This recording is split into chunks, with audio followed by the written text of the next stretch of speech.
Morning, kansubire buli omu yasemalidadi sana mulabanze nanneebikkiridde mugamba ki ekigenda mu maaso bannange ono si tsunami wabula Uganda tuli mu winter enkuba etonnya okuva ku makya mpaka n'ezibya neddamu n'etonnya katukwega amasasi baganda bange nga Lawrence abatalina bakyala nga gwe omukyala yakulekawo nkusaasiddeko bambi ak'ensusso n'ensaasira ku basajja nga tolina abakazi nga tolina mwami mu mbeera ng'eno okola otya. How are you doing all my friends abali e Qatar, Saudi Arabia, Oman, buli omu ng'oli hustler e Dubai wawayigize soogedde yonenena ng'omanyi gwe gy'osinzira okubanga otulaba. Thank you so much for watching. Twagala obagamba muno happy new week, happy new month. Omwezi gwa kutaano mwezi guno nno muno mwe nazaalibwa era nabagambye dda mutandika okubanga musindika ebirabo byange. Rina nkutumiddeko nnyo okuva wagambye oli Saudi Arabia netumira ku Chantal, Shanezi, Shamila, nani awo ne Shirat mbatumiddeko nnyo. Thank you so much omulimu munene gwe mukola musasanya videos zino link olugiteekayo bati banamu omulimu gwe mukola alhamdulillah mukama mashallah mukama weche musinga okwagala kubanga omulimu gwe mukola gw'amaanyi nnyo. Team Celeb Jazz, Team Shadik Smith, Team King Montage Studios namwe mbabuuzizaako mugamba sibabuuzaako. Rachel, how are you doing? Awo mu Gazaland kansubire ekyokola kyamaanyi nnyo. Ani awumulala gwe sibuuzaako? Rotni Autopart side ze wakiseka ono nkutumiddeko nnyo oyo nno ng'ali mu Team King Montage Studios. Mwebale nnyo kubanga mukola omulimu ogw'amaanyi, mwebale tambuza linki, mwebale kupushinga studios zaffe eza King Montage Studios esangibwa wano e Nankulabi era nga mwe tusinza okubanga tujja okubanga tubaweereza. So gwalina omukolo olina mbaga olina kwanjulwa twegatteko tugenda kuba tujja nga tukuba ebifaananyi ebyensusso ebisukulumye ku birala ku mukolo gwo ate tugufuula emalidaadi sana. Naye ng'olunaku lwaleero nyambaziddwa bannaffe aba Trisha Fashions nga bantaddemu ekikumba nga kino mbudde buno obwempewo mu kisibo nga Smith tolina va ku mulamwa gwa kisibo teekako kitaban ate n'okubeeyo ka blazer ka maroon munda then okubeeko ne ka black outside osegedde obeerenga ekintu kino kikwasaganya bulungi malidaadi sana nammwe mbaagala nnyo. Kale katuyingire amawulire g'olunaku olwaleero wadde empewo empeseemu naye nsazeewo nkikole Lawrence ebikopo byaffe bya King Montage twabiteekawa tulina abantu balaga Celeb Jazz n'abantu balaga nti mu mpewo ng'eno olina okuba n'ekikopo kya Celeb Jazz abantu n'okiteeka ku leve endala osegedde ekintu kino kikwasaganye mu studio ekikopo kibeeremu. But anyways mwana muwala Azawi, the beautiful Azawi eyafunamu kasente n'ateleza dento ye n'ateleza embeera ye newankubadde akyalimu engeri y'ekitomboyi yafulumiza oluyimba olupya olumanyiddwa nga This Year Maya, yes, Lorita Maya, omwaka guno omwaka gwange era ngono yalufulumiza wali mu Swangz Avenue off his maiden album jagenda okubanga ate mu bbanga etali lya wala nnyo. Oluyimba luno yalufulumya ku Friday, that was on May 7th weyabeera nga alufulumya era twamufunako ne tugezaako okubanga twogerako naye tumugamba okay, ever since you came into Swangz Avenue, what are the fruits? Bibala ki by'oggyeyo mu Swangz Avenue? N'atugamba munange ebibala byo bingi, I can only tell you nga mumaze biraba ne so abagamba katwabula ebibala nze byenfunye bingi nnyo era so kubanga mbibalaga but nze ng'omuntu trust me mbiyina mbirabako mbikwatako ntumugamba so wali ozimbeyo kayumba emotoka gyovuga yo oba ya Aroni natugamba emotoka gyavuga ye natugamba ye ennyumba ajja kuba akola ki ajja mu maaso awo netumugamba tobeeranga abantu abalala baganye okuzaala mu industry gozaala ddi. Mwana muwala Azawi, the beautiful dancehall queen Azawi n'avayo n'atunyonyola muno essaawa yonna anytime now ajja kuba agenda kuba ng'akola ki ng'azaala. So tumwongere okumuwagira era njagala mbatuseeko interview ye gye twakola ne mwana muwala Azawi from Swangz Avenue, the queen mino queen, the melanene queen, the poso kayimba kyakalaka yakuba low fit queen kwegamba ina amanya mangi nnyo, but this is Azawi for you. Katugendeyo then tukumena mule mala nnyo tovaawo. We are grateful to have an interview with you on our online channel. Obulambo bulungi mugamba mutya bannange muli mustede akasirikiro munaye mbadde ndyo bakuyita kufumba mbadde eyo nga fumba kola muziki gwa kubawa nga nontegeka kiddako so byembadde nkola and living life of course. Soko tuze, I think now it is 2 years ngo joining Swangz Avenue. What is your best moment or wulira otya okuba nga oli mu Swangz Avenue? Pass through that. Right now Swangz Avenue is family. I always say that, like right now they are like a part of me. Oh, Swangz Avenue is there. First of all, soka kubebaza kunzikiririzaamu kumpa mukisa, like you know, to show my talent, like to share my talent with the world mbebaza okumpa omukisa ogwo. It has been such an incredible moment okubeera part of them even up to now, and I'm looking forward to much more with them. Tugenda kukola ebintu byakabi bingi nabo, so yeah, kyovamanya I'm in my safe place. You are so innocent girl, banaye yegwa omuyimbi ndowooza akyasinza okubeera innocent, so silent, ekigenzo obubi n'ekigenzo obulungi.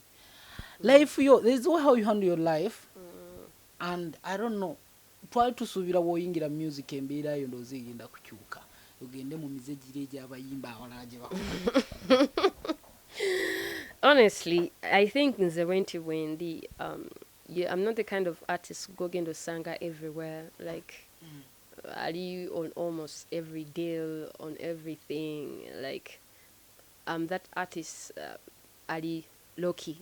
Like I have that low-key vibe, but kale nga tetunatuuka ku luyimba katini, njagala osooka onzizeeyo amawulire gakwata gatya gali bagamba wazze kumenyawo banno b'osanzeemu era embeera yakuyise etya emabega with that pressure, because ekintu ekyo bwe kikubaako there's how you handle yourself. Kati buli kyenkola bagenda kundaba bwe nti gakuyise gatya gamawulire, and how did you pass through all that? say kati I don't know, single color research for some of the like the biggest record labels. For example, a label like Sony, they have like thousands of artists. Just simanyi lwaki abanaganda bakyesibyeko ekyo nti omuyimbi omupya abazzeewo. No, eno si nakyogerako era, eno si ttiimu ya mupiira nti okuteekamu omusambi omupya balina kujjamu abaddemu. No, eno professional artist management company, baddemba okusayininga abayimbi be baagala, baddemba okukola kye baagala. Bwe muba mulina bye mukkiriziganyizanga nabo, it is between you and them. And ekyokubeera ne ba artists bannanga ate wano eno nze kindaze bumu, because these are my sisters, bandaze okwagala, like babaddewo nnyo ku lwange. Right now kati they are on my case, like bw'ogenda ewa Vinka ataddeyo Azawi Maya, bw'ogenda ewa Winwaji ataddeyo Azawi Maya.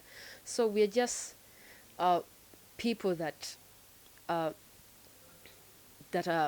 close Do you cooperate to that point, truly family. Yes, when we win together. When we lose together. Tebiriwe myonti kuba gudi gudengo mlala afeedwa, because we are a family. If someone else is feeling bad, nange chimpisa obi bwaba wangu de nange chimpisa bulungi. So your energy eri waneno, togetherness, good vibes, being supportive. How did you join Swangz anyway? Small, just like 2 points. Yes. Of course, I had come to sell them songs. But it turns out the big guys never took signing zine nyimba zole so kutunza ntukola ki nozeyimbira nali mu Kampala muno nga nsoma Makerera awo actually naye nali kumpi maliriza by then era ne graduating actually in 2020, which was last year. Bye nali nkola ne band nga ndiyeyo mu band gane bwe mpandika nali twapanga panga obulamu osoma nobirako ne wa mukadde. How did you feel about that moment byozo tuguza tukusayininge? Of course ekyo kintu kireeta omutima gw'okwe weska like obeera nga tosobola like did I hear him right? Akyogedde like is it true, is it happening? So buli omu nze kyensaba buli omu alina ekirooto ky'okuba omuyimbi. Nze nsaba Mukama akutuuseeko ku kye natuukako at some point in your life. Just don't give up. Keep on pushing. Never bakumalamu amaanyi gwe tozikiza. You know what you want. Just keep on believing. Yeah. Waliwo akanyimba kwatadde maya emyaka gyonna emabega ffe tubadde tugikuwa kuba Queen Mino ne tukuwa Omwaka. I think ye repeat it nayo mwe yajjira. Emyaka nga giringa gyonna egigyo. Tuddewo olabye nti guno gwa 2021 gugu. Okay, the message behind it is not just about 2021. Oba mwaka gwaddi lwaki guno guba gugwo ate ogamba omulala nti si gugwo. Buli mwaka gwina oba ogugwo. Musical emyaka mugyegabira. Segira buli mwaka nedda. Maybe achievement yange eyinza okuba nga teri related ku music, but nga nina achievement endala gye nkoze mu aspect endala ey'obulamu bwange bwe ndivinga gwe gy'otamanyi nga nina ate nze wempangulidde.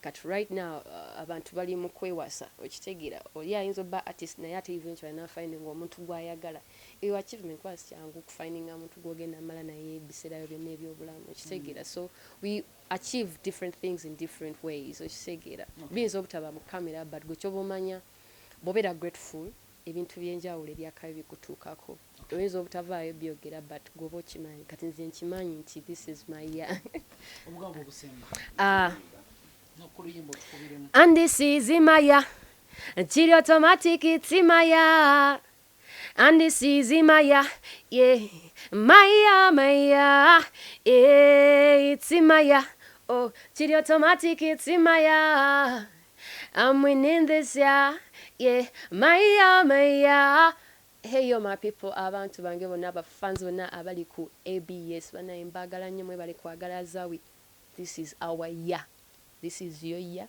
this is my year this is your year this is your year